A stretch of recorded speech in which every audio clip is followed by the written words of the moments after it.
नमो अरिहंताणं नमो सिद्धाणं नमो आयरीयाणं नमो वज्झायाणं नमो लोये सौसाहूणं सिद्धं शुद्धं परमीय जिणिन्दवर्णेमि चन्दमकलङ्कं गुणरयणभूषणुदयं जीवस्य परुवणं वोच्छम्। 1008 श्री मूलनायक आदिनाथ भगवान की जय। 1008 श्री गोमटेश्वर बाहुबली भगवान की जय। द्वासांग जिनवाणी माता की जय। आचार्य श्रेष्ठ आचार्य गुरुवर श्री 108 नेमिचंद्र सिद्धांत चक्रवर्ती महाराज की जय। आचार्य श्रेष्ठ आचार्य गुरुवर श्री 108 विद्यासागर जी महामुनि राज की जय। तीर्थ चक्रवर्ती जगत पूज्य निर्यापक श्रमण मुनि पुंगव श्री 108 सुधा सागर जी महाराज की जय। समस्त मुनि संघ की जय। आलोक मोदी स्वाध्याय सुधा यूट्यूब चैनल पर आप सभी दर्शकों का एक बार पुनः हार्दिक स्वागत, हार्दिक अभिनंदन। हम सभी ने विगत 2 दिन पूर्व से श्री नेमिचंद्र आचार्य महाराज द्वारा विरचित श्री गोमटसार जीवकांड जी ग्रंथराज का स्वाध्याय प्रारंभ किया था। सबसे पहले दिन हमने इस ग्रंथ का परिचय समझा और ग्रंथकार जो हमारे नेमिचंद्र सिद्धांत चक्रवर्ती महाराज थे उनका परिचय समझा था। यह ग्रंथ कब लिखा गया, किसके निमित्त से लिखा गया और इसका यह नाम गोमटसार जीवकांड क्यों पड़ा, इन सब के बारे में अपन ने पहली वीडियो में समझा था। साथ ही प्रथम गाथा जो मंगलाचरण रूप इसमें कही गई थी उसका भी अर्थ अपन ने समझा था। कल की कक्षा में अपन ने 3 गाथाएं और आगे की देखी थी, जिसमें इधर इन्होंने ये वर्णन किया था कि इस ग्रंथ में जीव तत्व का वर्णन किया जाएगा। जीव तत्व का भी वर्णन जो होगा वो भी 20 प्ररूपणाओं के माध्यम से किया जाएगा। तो वो 20 प्ररूपणाएं कौन हैं, उनके नाम अपन ने देखे थे। उन 20 नामों में इन्होंने बताए थे सबसे पहले गुणस्थान, फिर जीव समास, फिर पर्याप्ति, प्राण, संज्ञा, 14 मार्गणाएं और 1 उपयोग। इस प्रकार से ये 20 प्ररूपणाएं कही थी। इसमें अपन ने ये भी देखा था कि ये विस्तार की अपेक्षा से ये 20 प्ररूपणाएं हैं। यदि इनको हम संक्षेप करते हैं तो ये मुख्य रूप से 2 ही प्ररूपणाएं बसती हैं, एक गुणस्थान और एक मार्गणा। गुणस्थान अपने आप में 14 गुणस्थान हैं जो जीवों के गुणों की चर्चा करते हैं या गुणों के आधार पर जीवों की व्याख्या करते हैं। दूसरा जो पर्याप्ति, प्राण, संज्ञा इत्यादि ये जो और प्ररूपणाएं 5 लिखी थी, उन 5 प्ररूपणाओं का अंतर्भाव 14 मार्गणाओं के अंतर्गत कर दिया गया। अब इस प्रकार से कुल 2 महाधिकार अपने शेष बचते हैं, एक गुणस्थान अधिकार और एक मार्गणा अधिकार। यहां पर इधर इन्होंने ये भी बताया था कि गुणस्थान के पर्यायवाची शब्द कौन है। तो गुणस्थान को हम संक्षेप भी कहते हैं, गुणस्थान को ओघ भी कहा जाता है और गुणस्थान जो वर्णन करता है उसको हम सामान्य विवेचन कहते हैं। मार्गणाओं को विस्तार कथन करने वाला कहा था और मार्गणाओं का जहां पर भी वर्णन आएगा वहां पर आदेश शब्द का प्रयोग किया जाता है। आदेश कहें, विस्तार कहें, ये मार्गणा के ही पर्यायवाची शब्द हैं। संक्षेप कहें, ओघ कहें, ये गुणस्थान के पर्यायवाची शब्द कहे जाते हैं। दूसरा सामान्य और विशेष, ये 2 प्रकार से वर्णन होता है। तो जब सामान्य वर्णन होता है वो गुणस्थान की अपेक्षा होता है और जहां जहां मार्गणाओं की अपेक्षा वर्णन किया जाएगा वो विशेष वर्णन कहलाता है। फिर इसके बाद अपन ने इसमें देखा था कि आदेशे संलीना। आदेशे का मतलब है जो मार्गणाएं हैं, क्योंकि अभी अपन ने पूर्व गाथा में देखा था कि मार्गणा को ही आदेश कहते हैं, तब इन्होंने गाथा में लिखा आदेशे संलीना, मार्गणाओं में गर्भित हो जाते हैं। क्या क्या गर्भित हो जाते हैं? जीवा यानी जीव समास गर्भित हो जाएंगे, पज्जत्ति पर्याप्तियां गर्भित हो जाएंगी, पाण यानी प्राण गर्भित हो जाएंगे, सन्नाऊ संज्ञाएं गर्भित हो जाएंगी और उपयोगो और उपयोग भी गर्भित हो जाएगा। कुल मिलाकर के यहां पर जो 20 प्ररूपणाएं थी उनमें से एक हो गई गुणस्थान प्ररूपणा और एक 14 हो गई मार्गणा प्ररूपणा। अब अपन को यह देखना है कि मार्गणाएं 14 होती हैं और ये 5 प्रकार की जो प्ररूपणाएं हैं ये जब मार्गणाओं में गर्भित करेंगे तो इन 5 प्ररूपणाओं का अंतर्भाव कौन सी मार्गणा में किया जाएगा। मान लो जीव समास है तो जीव समास का अंतर्भाव कौन सी मार्गणा में करेंगे, पर्याप्तियों का अंतर्भाव कौन सी मार्गणा में करेंगे। प्राण के 10 भेद किए जाते हैं तो कौन सा प्राण कौन सी मार्गणा में अंतर्भाव हो जाएगा। उपयोग के 2 भेद किए जाते हैं, ज्ञानोपयोग दर्शनोपयोग, तो इनका अंतर्भाव कहां किया जाएगा। संज्ञाएं 4 कही गई, इन चारों संज्ञाओं का अंतर्भाव कहां होगा। अब इसका वर्णन आगामी 3 गाथाओं में आ रहा है। इन्हीं 3 गाथाओं को आज की कक्षा में अपन सब मिलकर के समझेंगे। आइए देखें गाथा नंबर 5। इंद्रिय काये लीना, इंद्रिय काये लीना, जीवापज्जति आणभास मणु, जीवापज्जति आणभास मणु, जोगे का ओणाणे, अखा गदिमग्गणे आऊ, अखा गदिमग्गणे आऊ। एक बार आप लोग पढ़ें, इंद्रिय काये लीना, जीवापज्जति आणभास मणु, जोगे का ओणाणे, अखा गदिमग्गणे आऊ। देखें, इंद्रिय काये लीना, मार्गणाएं कितनी हैं, 14 मार्गणाएं होती हैं। इनके नाम आगे आएंगे, उसमें अपन देखेंगे गति, इंद्रिय, काय, योग, वेद, कसाय, ज्ञान, संयम, दर्शन, लेस्या, भव्यत्व, सम्यक्त्व, संगित्व और आहार। ऐसी 14 मार्गणाएं हैं। तो उसमें लिख रहे हैं इंद्रिय काये लीना, कौन सी, इंद्रिय मार्गणा और काये यानी काय मार्गणा। इन 2 मार्गणाओं में लीना यानी विलीन हो जाती हैं, अंतर्भाव हो जाता है। किस किस का अंतर्भाव हो जाएगा। जीवा का मतलब है जीव समास प्ररूपणा का। जीव समास प्ररूपणा का हम अलग से वर्णन करें या हम इंद्रिय और काय मार्गणा का वर्णन पढ़ लें तो इंद्रिय और काय मार्गणा में भी वही वर्णन आएगा, जीव के उसी स्वरूप का कथन किया जाएगा जो यहां पर हम जीव समास के अंतर्गत पढ़ेंगे। तो जीव समास को कहां गर्भित कर दिया, इंद्रिय मार्गणा और काय मार्गणा में। दूसरा, पज्जति, पर्याप्तियां भी जो हैं उन पर्याप्तियों का भी अंतर्भाव इन्हीं दोनों मार्गणाओं में हो जाता है। तीसरा, अब बचा प्राण, जीव समास, पर्याप्ति, प्राण, संज्ञा और उपयोग, ये 5 प्ररूपणाओं का अंतर्भाव होना है। तो 5 में से जीव समास का अंतर्भाव कर दिया इंद्रिय मार्गणा और काय मार्गणा में। पर्याप्ति प्ररूपणा का भी अंतर्भाव कहां कर दिया, इंद्रिय मार्गणा और काय मार्गणा में। अब किसका नंबर है, प्राण का। प्राण के कितने भेद होते हैं, 10 भेद होते हैं। उन 10 भेदों में 5 तो होते हैं इंद्रिय प्राण, 3 होते हैं बल प्राण। 3 बल प्राण कौन कौन से होंगे, मनवल, वचनवल और कायवल। एक होता है श्वासोश्वास प्राण और एक होता है आयु प्राण। तो यहां पर अब 10 प्राणों की चर्चा कर रहे हैं, कौन सा प्राण कौन सी मार्गणा में गर्भित होगा। तो देखें, आण भास मणु, आण भास मणु, आण का मतलब आनपान, आनपान का मतलब श्वासोच्छ्वास, भास यानी भाषा अर्थात वचनबल, और मणु, मणु का मतलब मनबल। तो ऐसे 3 प्राण हो गए, कौन कौन से, आण यानी श्वासोच्छ्वास प्राण, वचनबल प्राण और मनोबल प्राण। ये 3 प्राण भी कहां गर्भित हो रहे हैं, इंद्रिय काये, इंद्रिय मार्गणा में और काय मार्गणा में। तो देखो, इंद्रिय और काय मार्गणा में क्या क्या गर्भित कर दिया। इंद्रिय और काय मार्गणा ऐसी है, इंद्रिय मार्गणा में जीवों का जो कथन होता है वो 5 इंद्रियों की अपेक्षा किया जाता है। स्पर्शन इंद्रिय, 1 इंद्रिय जीव कितने हैं, 2 इंद्रिय जीव कौन कौन है, 3 इंद्रिय, 4 इंद्रिय, 5 इंद्रिय जीव कौन कौन है। काय मार्गणा में भी जब कथन करेंगे तो शरीर की अपेक्षा से कथन किया जाता है। स्थावर काय 5 प्रकार के और 1 त्रस काय। तो पृथ्वी, जल, अग्नि, वायु, वनस्पति, ये 5 स्थावर काय और फिर 1 त्रस काय। इन्हीं के भेद प्रभेदों का वर्णन होता है। फिर सूक्ष्म बादर का भेद होगा, पर्याप्त, निर्वित्त पर्याप्त, लब्ध पर्याप्त का भेद होगा।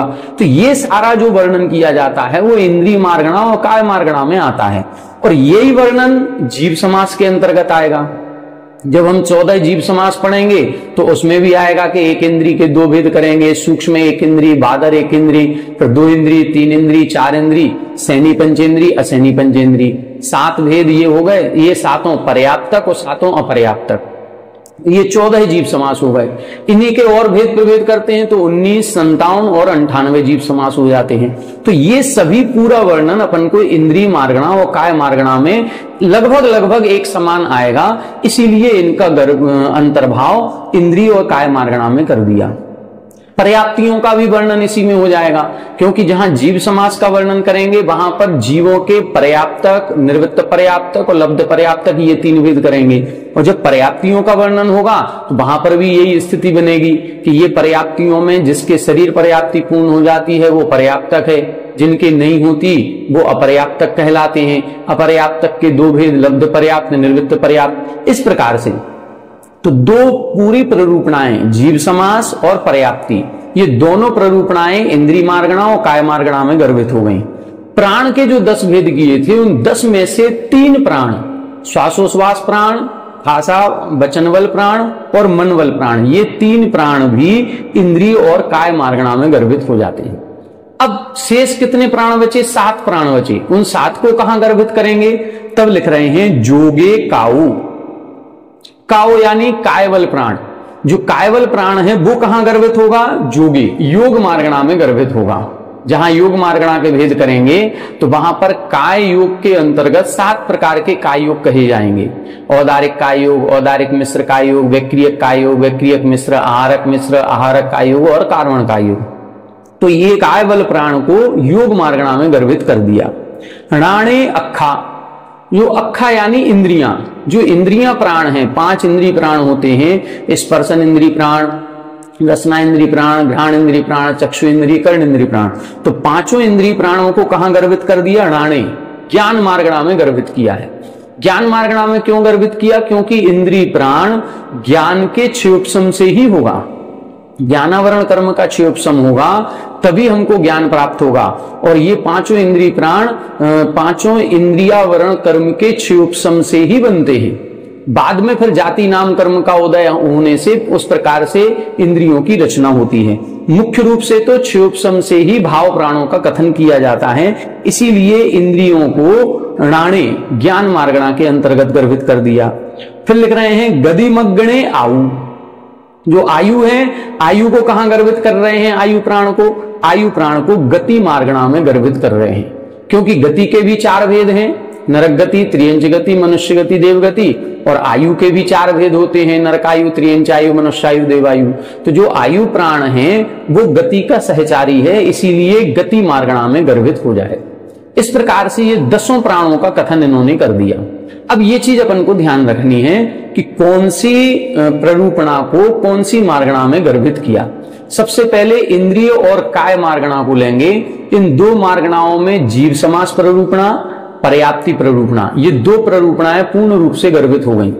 प्राण के भी कुछ भेद इसी इन 2 मार्गणाओं में गर्भित होते हैं। तो 3 भेद, श्वासोश्वास, भाषा और मन, ये जो 3 प्राण हैं, ये 3 प्राण इंद्रिय और काय मार्गणा में गर्भित होंगे। अब बचे 7 प्राण। तो 7 प्राण में से एक आयु प्राण है, वो गति मार्गणा में हो गया। जो 5 इंद्रिय प्राण है वो ज्ञान मार्गणा में हो गया। और जो कायवल प्राण है वो योग मार्गणा में गर्भित हो जाता है। इस प्रकार से इधर इन्होंने जो विस्तार से 20 प्ररूपणाएं थी, उन 20 प्ररूपणाओं को संक्षेप करके मुख्य रूप से 2 प्ररूपणाओं का कथन कर रहे हैं कि विस्तार में 20 प्ररूपणाएं हैं, भेद कथन करेंगे तो 20 प्ररूपणाएं हैं, और यदि हम अभेद कथन करेंगे तो मुख्य रूप से 2 प्ररूपणाएं ही होती हैं। तो इन्होंने कौन कौन सी प्ररूपणाएं गर्भित कर दी? जीव समास प्ररूपणा पूरी हो गई, पर्याप्ति पूरी हो गई, और प्राण भी 10 प्राणों का वर्णन कर दिया। अब कौन सी प्ररूपणाएं बची? अब बची संज्ञा प्ररूपणा और उपयोग प्ररूपणा। तो संज्ञा प्ररूपणा कहां गर्भित होगी, कौन सी मार्गणा में? इसको अपन अगली गाथा में देखते हैं। गाथा नंबर 6।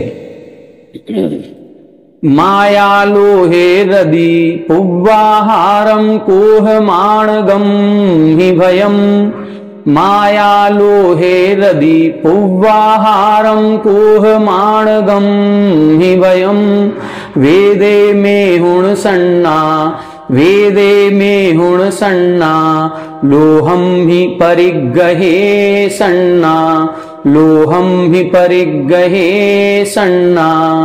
फिर से देखें, माया लोहे रवि पुव्वाहारम कोह माणगम भयम वेदे में हुण सन्ना वेदे में हुण सन्ना लोहम ही परिग्रहे सन्ना।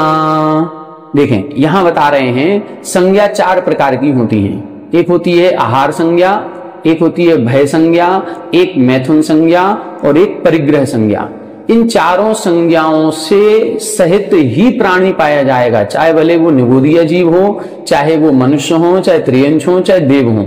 चार में से एक भी संज्ञा से रहित कोई भी जीव नहीं होता जब तक ये संज्ञाएं पाई जाती हैं। कुछ गुणस्थान की व्यवस्था बनाई गई है, जब अपन इनको विस्तार में पढ़ेंगे तो ये संज्ञाओं के गुणस्थान कथन किए गए कि कौन सी संज्ञा कौन से गुणस्थान तक होती है। तो फिर उस गुणस्थान के ऊपर जीव तो होगा लेकिन संज्ञा नहीं होगी। जैसे आहार संज्ञा छठवें गुणस्थान तक कही जाती है। छठवें गुणस्थान के ऊपर जो जीव रहेंगे, सातवें, आठवें, नौवें, 10वें आदि गुणस्थानों में जो मुनिराज हैं उनके आहार संज्ञा नहीं होती। भय संज्ञा कहां तक है? भय संज्ञा भय का उदय जहां तक है वहां तक भय संज्ञा कहलाएगी। मैथुन संज्ञा कहां तक होगी? जहां तक वेद कसाय का उदय होता है वहां तक मैथुन संज्ञा होती है। परिग्रह संज्ञा कहां तक है? जहां तक कसाय का उदय है। तो सूक्ष्म लोभ का उदय 10वें गुण स्थान तक होता है, उसके ऊपर फिर कसाय का उदय नहीं है, इसीलिए परिग्रह संज्ञा 10वें गुण स्थान तक कही जाती है। इसके ऊपर फिर वो संज्ञा नहीं बनेगी। तो यहां पर ये कहना चाह रहे हैं कि संज्ञा से रहित कोई भी जीव नहीं होगा। कब तक नहीं होगा? जब तक उस संज्ञा का उदय है। उस कर्म के कारण से, जिस कर्म के कारण से वो संज्ञा होती है, यदि उस कर्म का उदय है तो वो संज्ञा पाई जाएगी। कर्म का उदय ही खत्म हो गया तो फिर वो संज्ञा नहीं होगी। इस प्रकार से अपन को समझना है। अब इधर बता रहे हैं कि इन चारों संज्ञाओं को हम किस में गर्भित करेंगे? तो ये चारों भी संज्ञाएं मुख्य रूप से कसाय मार्गणा में गर्भित होती हैं। अब कसाय मार्गणा में अपन जब गर्भित करेंगे तो कसाय मार्गणा के मुख्य रूप से तो चार भेद किए जाते हैं, क्रोध, मान, माया और लोभ। विस्तार करते हैं तो 25 भेद हो जाते हैं। अनंतानुबंधी क्रोध, मान, माया, लोभ, अप्रत्याख्यानावरण क्रोध, मान, माया, लोभ, प्रत्याख्यानावरण क्रोध, मान, माया, लोभ, संजुलन क्रोध, मान, माया, लोभ। और फिर नव नु कसाय होती हैं जिसमें हास्य, रति, अरति, शोक, भय, जुगुप्सा, स्त्रीवेद, पुरुषवेद, नपुंसकवेद। अब कौन सी कसाय के उदय में कौन सी संज्ञा होती है इसको अपन को देखना है। मुख्य रूप से अपन यदि कथन करेंगे तो यही कहेंगे कि जितनी भी संज्ञाएं हैं ये संज्ञाएं कौन सी मार्गणा में गर्भित हो रही हैं? तो कसाय मार्गणा में गर्भित हो रही हैं। लेकिन अब अलग अलग अपन विस्तार से कथन करेंगे तब बता रहे हैं माया लोहे रदि पुव्व आहारम। चूंकि आहार जब ग्रहण किया जाता है तो रति पूर्वक ही किया जाएगा। जब शरीर से राग भाव या शरीर से आसक्ति का भाव उत्पन्न होगा तभी आहार लेने की इच्छा मन में आती है। बिना शरीर से राग किए आहार लेने की इच्छा ही नहीं होगी, क्योंकि आहार आत्मा नहीं करती है, शरीर करता है। लेकिन शरीर जब आहार करता है तो जो ऊर्जा या शक्ति मिलती है वो आत्मा को मिलती है। तो यहां पर इसीलिए लिखा है कि रति पूर्वक आहार होता है। चूंकि अब जब हम कसायों में भेद करेंगे तो कसाएं जो चार प्रकार की कही गई, क्रोध, मान, माया, लोभ, इन चार कसायों में माया और लोभ ये दो कसाएं राग रूप होती हैं और क्रोध और मान ये दो कसाएं द्वेष रूप होती हैं। अब चूंकि जो आहार हो रहा है वो राग पूर्वक हो रहा है, जब राग पूर्वक हो रहा है तो इस आहार संज्ञा का जो अंतर्भाव होगा वो कौन सी कसायों में होगा? जो राग को बढ़ाने वाली होती हैं। ये राग की प्रधानता से जो कसाय होती हैं उनमें इनका अंतर्भाव होगा। और राग की प्रधानता से कौन सी कसाय हो रही हैं? माया और लोभ। इसीलिए लिखा माया लोहे आहारम। माया और लोभ कसाय में आहार संज्ञा अंतर्भाव हो जाएगी। क्यों हो जाएगी? क्योंकि रति पुब्बम, क्योंकि वो जो आहार होता है वो रति पूर्वक होता है, इसीलिए। अब देखें भय, ये भय कसाय जो होती है ये द्वेष रूप होती है। जब हम 25 कसायों को राग रूप और द्वेष रूप में बांटेंगे तो कुछ कसाएं राग रूप में आ जाती हैं, कुछ कसाएं द्वेष रूप में आती हैं। तो भय किस में जाती है? ये द्वेष रूप में जाती है। इसीलिए लिखा कोह मान गंभी, मतलब कोह यानी क्रोध और मान, मान का मतलब है मान कसाय। तो भय संज्ञा जो है ये क्रोध और मान में जाएगी। यहां मुख्य रूप से इन्होंने 4 भेद किए हैं कसाय मार्गणा के, क्रोध, मान, माया और लोभ। तो जब हम 4 भेद करेंगे तो क्रोध और मान इन 2 कसायों में कौन जा रहा है, ये द्वेष रूप है, इसीलिए भय संज्ञा इधर जाएगी। और माया, लोभ ये राग रूप होती हैं, इसलिए आहार संज्ञा इसमें चली गई। अब नव नो कसाय और होती हैं। नव नो कसाय जब होंगी तो वेदे मेहुण सन्ना, वेदे यानी वेद कसाय जहां तक है, वेद नो कसाय, स्त्री वेद, पुंवेद और नपुंसक वेद, ये 3 वेद कसाय होती हैं। तो इन वेद कसाय में मेहुण संज्ञा, जो मैथुन संज्ञा है वो इन 3 में जाएगी, क्योंकि मैथुन करने की जो इच्छा उत्पन्न होती है वो इन्हीं नो कसाय की उदीरना में होती है। जब तक इन 3 नो कसायों की, स्त्री वेद, पुरुष वेद और नपुंसक वेद, इन 3 कसायों की उदीरना होती है, तभी जाकर के अन्य किसी स्त्री, पुरुष या नपुंसक के साथ रति क्रिया करने की इच्छा उत्पन्न होती है। उसी रति क्रिया को हम मैथुन क्रिया कहते हैं। तो ये जो मैथुन क्रिया या रति क्रिया उत्पन्न होती है, ये जो इच्छा उत्पन्न हो रही है, ये मैथुन संज्ञा है और ये वेद कसाय की उदीरना में होती है, इसीलिए वेद कसाय के अंतर्गत इनको अंतर्भाव कर दिया गया। फिर देखें परिग्रह, जो परिग्रह संज्ञा है वो किस में आएगी, लोहम्मी, लोभ कसाय में। परिग्रह संज्ञा क्रोध, मान, माया इन 3 कसायों के कारण से नहीं है, लोभ कसाय के कारण से होती है। और जब लोभ आता है तो जीव क्रोध भी करता है, मान भी करेगा और मायाचारी भी करेगा। क्रोध, मान, माया के कारण से परिग्रह नहीं जोड़ता है, परिग्रह जुड़ा हुआ है, परिग्रह से लोभ है। अब उसके संरक्षण में, उसके संवर्धन में यह जीव फिर क्रोध भी करता है, मान भी करता है, मायाचारी भी करता है कि हमारा परिग्रह छूटे नहीं। इसीलिए फिर बाकी 3 कसाय होंगी, लेकिन मुख्य रूप से जो परिग्रह है वो लोभ कसाय के कारण से होता है। तो यहां पर इन्होंने चारों संज्ञाओं को कसाय मार्गणा में गर्भित कर दिया। कसाय मार्गणा के हमने बताए मुख्य रूप से 4 भेद किए जाएंगे, क्रोध, मान, माया, लोभ। थोड़ा विस्तार करते हैं तो क्रोध, मान, माया, लोभ 4 ये मुख्य कसाय हैं और नव नु कसाय हैं, तो 13 कसाय हो गई। और विस्तार करेंगे तो फिर जो 4 कसाय थी उनके अनंतानुबंधी, अप्रत्याख्यान, प्रत्याख्यान और संजुलन के भेद से 16 भेद होते हैं और नव नु कसाय तो ऐसे 25 भेद हो जाते हैं। इन 25 भेदों में आहार संज्ञा का अंतर्भाव कहां हो रहा है, माया, लोहे, माया और लोभ कसाय में आहार संज्ञा का ग्रहण हो गया। क्रोध, मान, क्रोध और मान कसाय में भय संज्ञा अंतर्भाव हो गया। वेदे मैहुण संज्ञा, वेद कसाय जो हो रही है उसमें मैथुन संज्ञा का अंतर्भाव हो गया। और लोहम्मी अर्थात जो लोभ कसाय है उसमें परिग्रह संज्ञा का अंतर्भाव हो जाता है। तो ये अपन को याद रखना है कि कौन सी संज्ञा को कौन सी कसाय में अंतर्भाव किया है। अब आगे देखें, अब कौन सी और प्ररूपणा बची।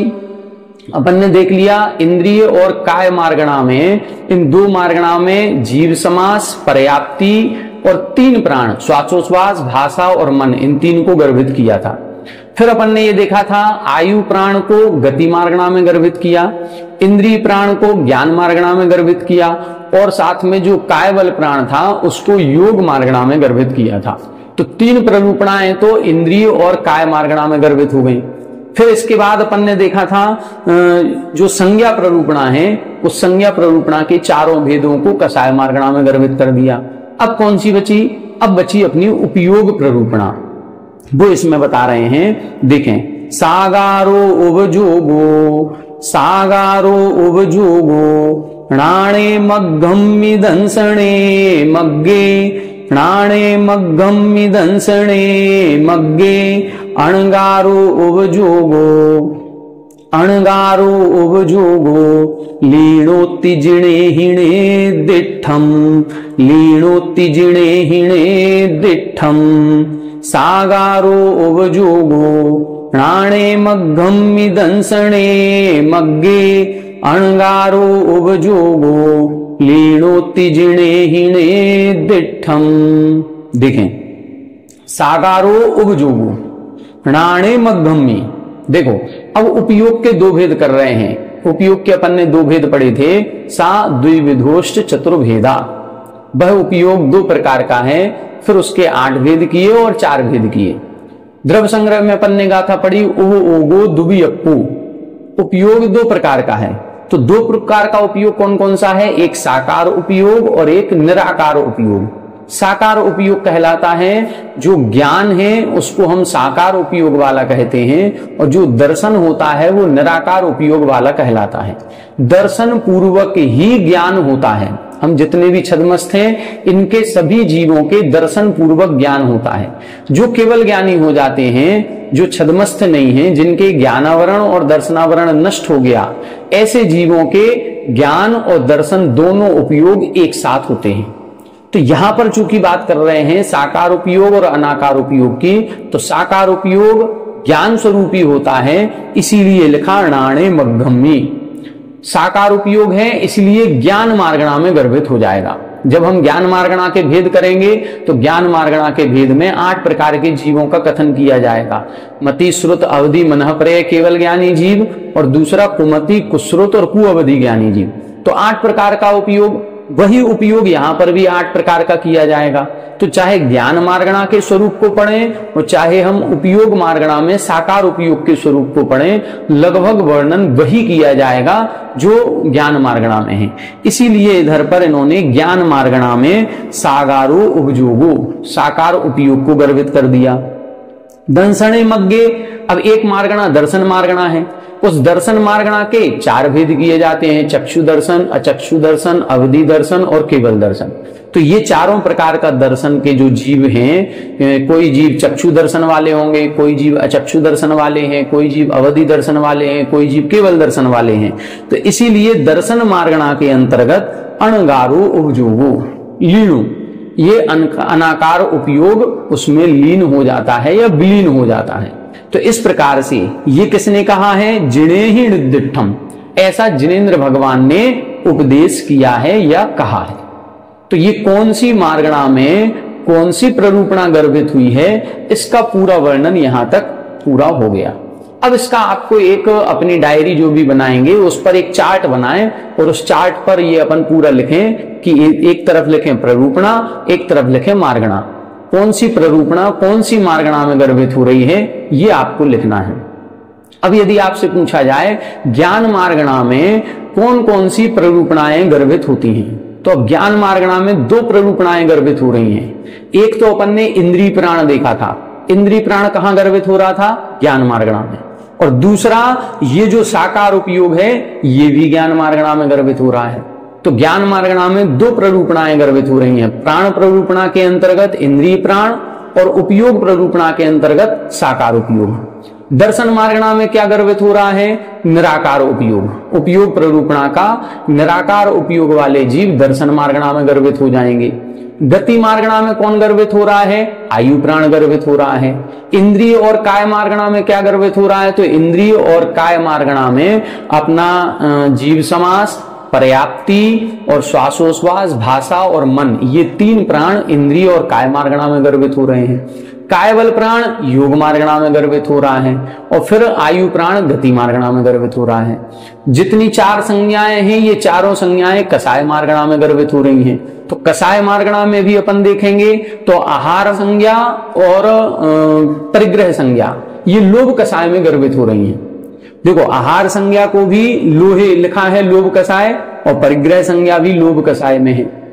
चूंकि परिग्रह तो केवल लोभ में ही है, आहार लोभ के साथ साथ माया में भी पाया जाएगा। और भय कसाय को क्रोध और मान में गर्भित कर दिया।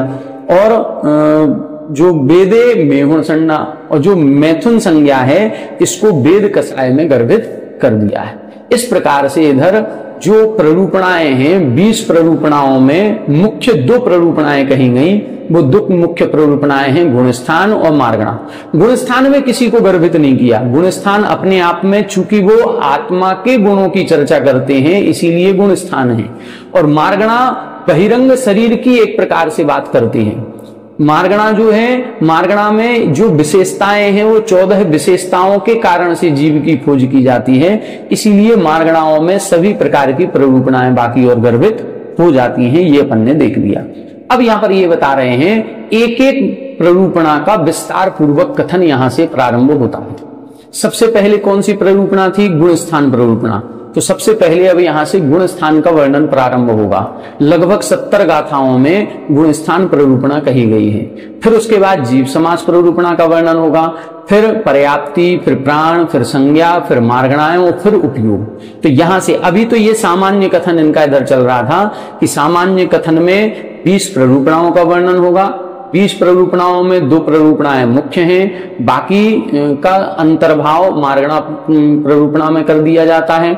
और मार्गणा में कौन सी प्ररूपणा कहां गर्भित होगी इसका वर्णन कर दिया। अब यहां से गुण स्थान प्रारंभ होते हैं, जिसमें सबसे पहले गुण स्थान की परिभाषा बताई जाएगी, गुण स्थानों के नाम बताए जाएंगे और उन नाम के अनुसार इनकी क्या क्या विशेषताएं हैं वो भी बताएंगे। फिर एक एक गुण स्थान के लिए कभी 1 गाथा, कभी 2 गाथा, कभी 3 गाथा, इनके माध्यम से एक एक गुण स्थान की विशेषताओं का वर्णन किया जाए। इसको अपन आगामी कक्षाओं में पढ़ेंगे। तो अब कल की कक्षा में अपन गुण स्थान प्रारंभ करेंगे। गुण स्थान 14 होते हैं। उन 14 गुण स्थानों के नाम कौन कौन से हैं और उनकी क्रम से एक एक गुण स्थान की विशेषताएं यहाँ पर बताई जाएंगी। संक्षेप में यदि आपको गुण स्थान पढ़ने हैं तो हमने पहले भी बताया था 3 वीडियो हमारी पहले से अपलोड हैं। उसमें आप 3 वीडियो में इन 70 गाथाओं का निचोड़ आपको मिल जाएगा। एक बार उन वीडियो को जरूर देखें। उसके बाद फिर अपन ये जो विस्तार पूर्वक यहाँ एक एक गाथा को पढ़ेंगे तो इसमें तो लगभग अपन को लगता है 10 से 15 दिन लग जाएंगे, तब जाकर के अपन इन गुण स्थानों को कंप्लीट कर पाएंगे। संक्षेप में आप उन वीडियो को देखें। जब तक वो देखें फिर अपन कल से गुण स्थानों का वर्णन यहाँ पर प्रारंभ करेंगे। आज इतना ही। आप सभी हमारे साथ बने रहें। सभी को जय जय।